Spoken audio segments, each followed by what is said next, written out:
Shalom, shalom, everybody. Shabbat, shalom.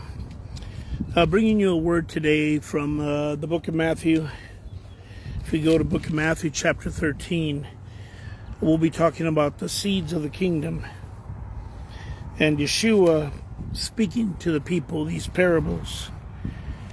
And Matthew chapter 13, Matthew chapter 13. And on that day, Yeshua went out of the house and sat by the sea,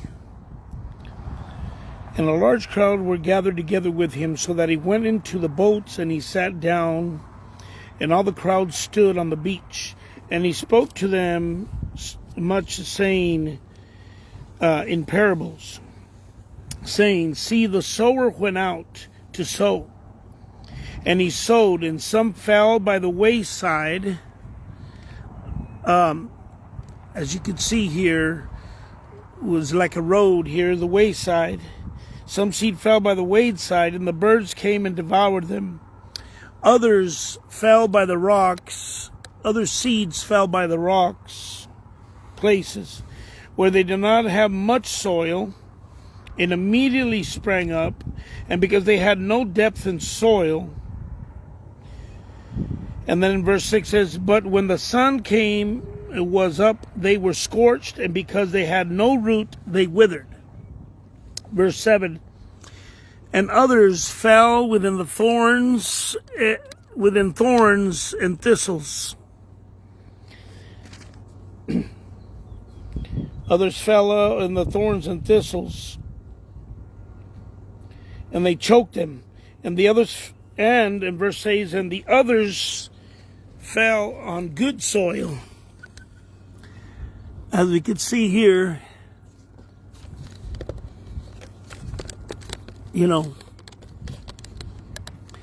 good soil.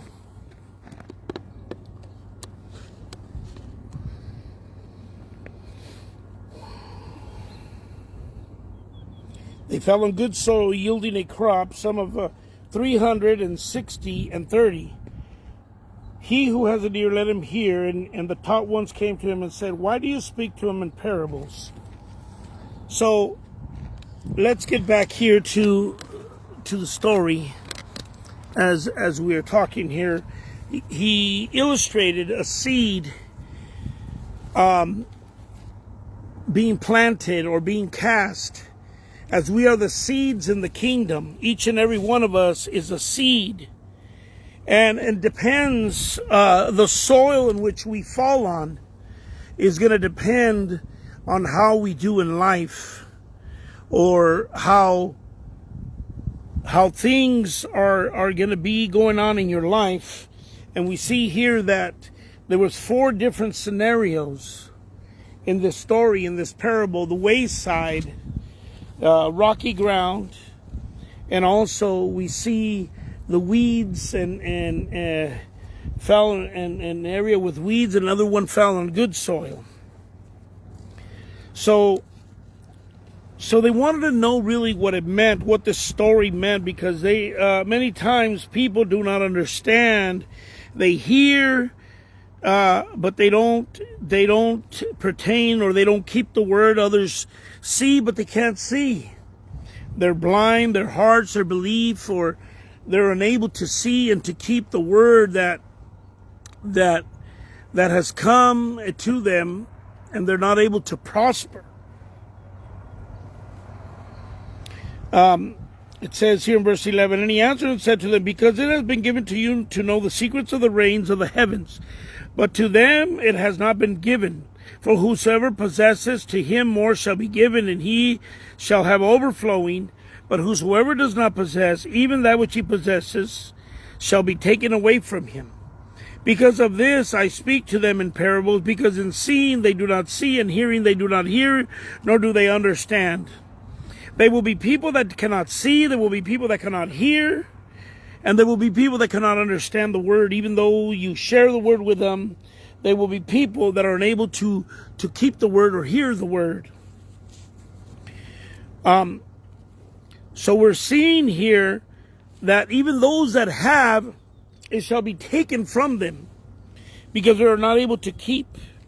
Some people have spiritual heart attacks where they are not able to believe or keep that which is given to them to keep. So it's very important for us to really have a deep desire to know His Word, to be in His Word, because then the revelation comes to you that we truly believe. When you truly believe, the revelation comes and you begin to understand. So we see here, let's go to verse 16 in Matthew. It says, "And blessed are your eyes because you see, and your ears because you hear. For truly I say to you that many prophets and righteous ones longed to see what you see and did not see it, and to hear what you hear and did not hear it. You then hear the parable of the sower." So the understanding or the revelation of the parable is coming to those of the kingdom. It says here in verse 19, he says, "When anyone hears the word of the righteous, hears the word of the reign, and does not understand it," again, I'm going to show you here the illustration so you begin to understand. Here is the wayside. It says, "When someone hears the word of the reign and does not understand it, then the wicked one comes and snatches away that what was in his heart. This is sown by the wayside." If a seed is cast to this wayside, the ground where people walk, where people step on it, where there's not a good soil in it, and is not be able to have growth, or to its roots to enter into the ground, this seed that is there is snatched away. It is taken away because the seed lands there and there's no growth in it. And the birds, which is the enemy, will come and take the seed. If you throw seeds out on the road and it's not in the ground, they'll just come and snatch it away. Now we have here another illustration which the Word gives us. It says, telling us that it says, and that is sown on rocky places, this is he who hears the word and immediately receives it with joy. People receive the word with joy, but yet what happens, because it's in the rocks that has no soil, yet he has no root in himself, but is short-lived, and the pressures and the persecution arise because of the word, and immediately he stumbles. If you are planted in these rocks by the wayside, eventually there's not going to be no growth. You will grow quickly, but yet that'll be dried up with the sun, with any troubles that come. And then we see then that which is here. We see it says, and that is sown in the thorns is he who bears the word, and the worries of the age and the deceit of the riches choke the world and becomes fruitless.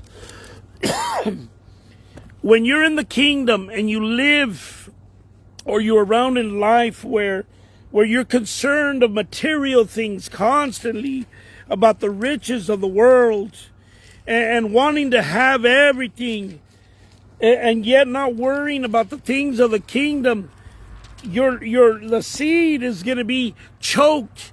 Your life is going to be choked, because you're not going to be able to have good soil, to be able to prosper, and to be able to grow. But the Creator desires each and every one of us to be in good soil.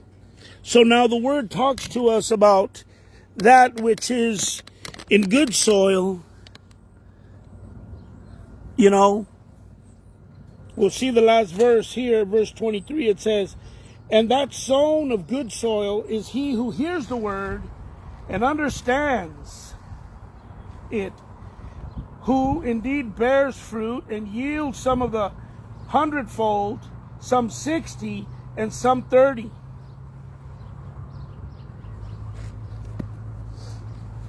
So what we want to do is we want to analyze.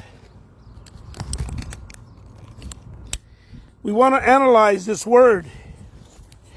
We want to examine this word in our life and see, where am I planted?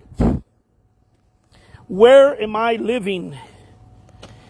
Am I by the wayside? Am I here on the wayside? Or am I among the rocks? Is my life around the rocks where there is no growth? Or is my life actually within the cares of the world and the things of the world that begin to entangle me and begin to choke the life of me, and not being able to grow? And eventually I dry up and die as this is all drying up and withering.